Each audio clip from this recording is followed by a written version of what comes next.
Namaku Hari Junaedi, tapi orang memanggilku Arjun. Umur 27 tahun. Masih lajang, tapi sebulan lagi mau nikah. Ayahku punya adik perempuan. Namanya Suryanti. Aku manggilnya Tante Yanti. Usianya sekitar 38 tahunan. Karena dia adik ayahku nomor 5 atau anak ragil, sementara ayahku usianya 52 tahun. Sebenarnya aku jarang ketemu, karena rumahnya agak jauh di luar kota. Sama anak-anaknya pun aku juga gak akrab. Ayah dan ibuku nyuruh aku nyambangin ke rumahnya, untuk ngasih tahu kalau aku mau nikah itu. Sebenarnya sudah dikasih tahu lewat telepon, tapi demi menghargainya, tetap aku harus ke rumahnya langsung. Dan saat ini aku sudah sampai di depan rumahnya, tapi dalam keadaan tertutup rapat. "Kamu sudah sampai di mana?" tanya Tante Yanti saat aku telepon. "Saya sudah sampai di rumah Tante," gitu kan jawabku. "Oh walah, tunggu sebentar ya, Tante lagi di bank nih. Tapi sudah mau pulang kok. Liatan." Dan gak begitu lama Tante pun sudah sampai rumah. Kemudian, "Kamu Arjun?" seru Tante seperti keheranan. "Liatan, aku Arjun." Sebutku mengulang. "Oh walah, iya iya iya. Kok udah gede ya sekarang?" "Loh, kan udah mau nikah Tan. Jadi ya emang sudah gede." "Kayak gitu kan," jawabku. "Nggak gitu maksud Tante, maksudnya kamu itu tambah gede tambah cakep gitu." Aku gak menyahuti. Tapi diam-diam ada rasa GR menyeruak di hati gitu. "Yuk, masuk," katanya seraya menggandeng tanganku. Aku pun mengikuti langkah kakinya mendekati pintu. "Om Harno kerja ya Tan?" tanyaku setelah sampai di uang tengah, dan duduk di situ. Tante Yanti gak langsung jawab. Malah mendekatiku lagi dan mengambil duduk di sebelahku. "Om Harno sudah lama ngedan," katanya. Aku menatapnya sembari menyipitkan mata, merasa heran. Dan tanyaku, "Maksudnya ngedan itu apa Tan? Kepincut wedoan? Jadi lupa rumah gitu?" "Walah, kayak gitu," kagetku kan. "Sudah gak pulang itu lebih dari sebulan." "Walah walah walah. Itu Tante usir apa emang gak mau pulang?" tanyaku penasaran. "Dua-duanya lah, kalau sudah suka sama wanita lain kan lebih baik gak usah pulang toh." Jelas Tante sambil terlihat emosi gitu. "Lah, terus anak-anak gimana Tan? Mereka sudah pada tahu kelakuan bapaknya. Maksudku itu bagaimana tanggapan mereka gitu?" "Udah ah, gak usah dibahas lagi," tukasnya sambil meraih tanganku dan menggenggamnya. Responku. "Yah, meski dia tanteku, tapi tetap saja jantungku seperti mau mencelat. Dan aku yakin, itu bukanlah genggaman seorang tante pada ponakannya. Apalagi secara perlahan ada unsur-unsur meremas jariku. Nah, gitu kan. Aku kaget dan mau melepas, tapi rasanya gak enak. Takut kalau dia tersinggung atau salah paham. Dan pada akhirnya aku biarkan begitu saja. "Kamu kesini pasti mau ngasih tahu kalau mau nikah kan?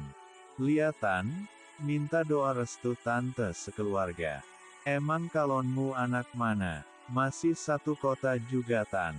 Sudah pacaran berapa lama sih?" "Sekitar 2 tahun Tan." 2 tahun.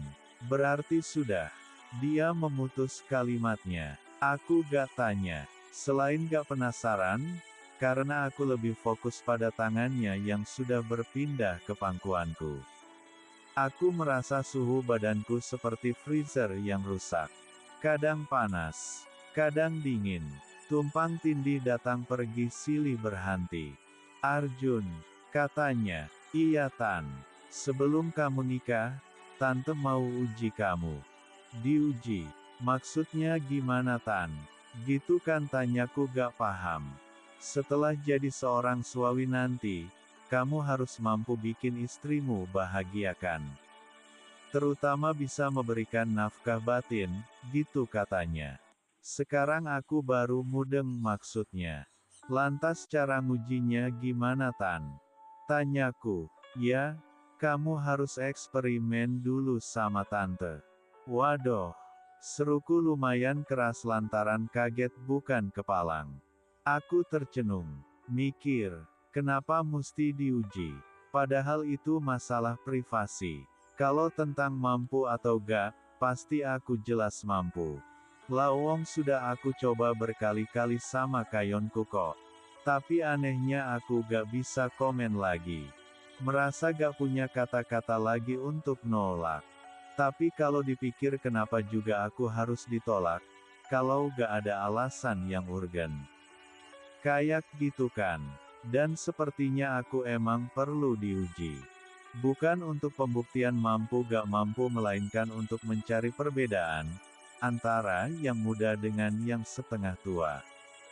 Hehehe, gitu kan. Gimana?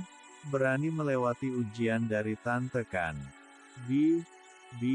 Berani Tan, jawabku dengan suara belekak-belekuk kayak tersendat-sendat. Sekarang aja ya. Tapi. Entah kenapa aku jadi ragu. Tapi kenapa kalau Om Harno pulang, gimana? Gak mungkin dia itu sudah lupa rumah. Kayak ngebet gitu kan jawabnya, ada keyakinan di matanya. Dan setelahnya aku manut-manut saja.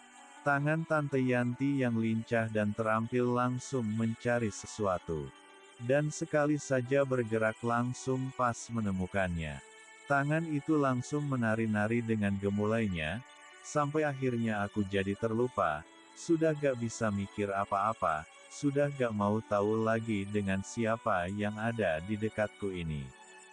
Tante Yanti kemudian ngajak pindah. Ibarat bendungan, airnya sudah gak muat, muntap-muntup mau jebol.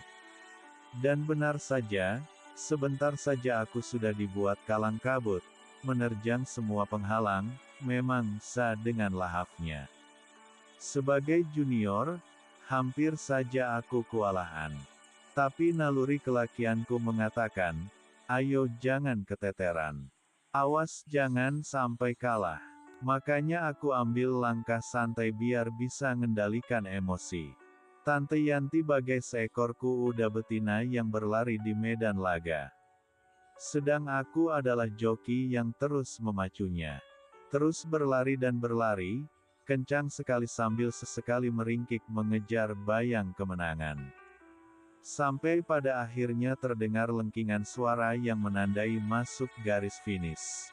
Dengan nafasnya yang tersengal-sengal dan keringat yang menetesi dahinya, Tante Yanti berucap, ternyata kamu lulus dengan predikat memuaskan. Pokoknya kamu hebat dan luar biasa. Kayak gitu kan pujinya. Aku hanya tersenyum kecil, namun dalam hati aku merasa bangga. Sebenarnya aku paham alasan dia mau uji kemampuan, hanya sekedar aka-akaan saja. Dia tuh emang yang butuh, apalagi suaminya udah lama gak pulang. Tapi aku pura-pura blow on aja. Lagian aku juga sudah kadung penasaran sama tantangan dari wanita setengah baya itu. Dan ternyata masih luar biasa, tak kalah sama Mimin calon istriku yang masih 26 tahun usianya. Dan di hari itu, aku sudah menduga kalau Tante Yanti gak akan cukup makan satu kali. Apalagi menu dan rasanya cocok sekali di lidahnya. Pasti dia akan minta nambah dan nambah lagi. Setelah dirasa cukup, sore harinya aku berniat pamit pulang, karena aku gak enak saja kalau sampai kemalaman di perjalanan. Tapi entah mengapa, dengan berbagai alasan Tante Yanti memintaku untuk nginap di rumahnya. Haduh, iki mesti ada sesuatu. Kayak gitu kan batinku. Mau nolak gak enak, tapi kalau gak nolak pasti akan terjadi pertandingan ulang yang menurut perkiraanku akan lebih seru. Aku sempat bingung untuk menjawabnya. Dan akhirnya kuputuskan untuk mengikuti keinginannya. Malam itu, aku sempat diajak jalan-jalan muter-muter di tengah kota. Tante Yanti menawari untuk cari tempat yang lebih representatif. Tapi untuk yang ini aku benar-benar menolaknya. Alasanku, selain di rumah sudah gak kalah nyaman, juga alasan pengiritan. Tapi sebenarnya ada alasan yang lebih krusial, yakni aku khawatir kalau Om Harno ada di tempat itu juga. Selain Om Harno itu masih tercatat sebagai suaminya, juga lantaran Tante Yanti ini adalah adik ayahku. Apa kata dunia nanti? Malam pun sudah cukup larut ketika kami tiba di rumah Tante Yanti. Belum sempat aku duduk nyaman, dengan semangatnya Tante Yanti sudah keburu mendehafku lagi. Benar dugaanku, kali ini ia minta yang lebih. Ini pasti efek cukup lamanya Om Harno gak ngasih nafkah batin. Pacuan kuda pun kembali terjadi, bahkan kini lebih sengit lagi, lantaran kini aku sudah pakai hati. Menurutku, ini adalah ujian yang paling menyenangkan, sekalipun harus mengurus tenaga. Anehnya, Tante Yanti bersedia menguji kembali sewaktu-waktu diperlukan. Kayak gitu yang diucapkan. Tapi aku gak jawab, sebab aku sadar, sebentar lagi aku akan menikah. Dan menurutku, pernikahan ini tak boleh aku nodahi dengan perbuatan yang tidak pantas. Cukup sekali ini saja, itu pun kalau bukan Tante Yanti yang memaksa aku tak akan mau meladeni. Semoga tak akan terulang, dan kini aku sudah mantap untuk menjalani menjadi seorang imam. Begitulah sekelumit kisah hidupku, semoga teman-teman bisa menyaring isinya. Bisa menjadi pelajaran hidup. Buanglah yang tidak pantas, ambil sisi positifnya jika dirasa memang ada. Sekian dan terima kasih.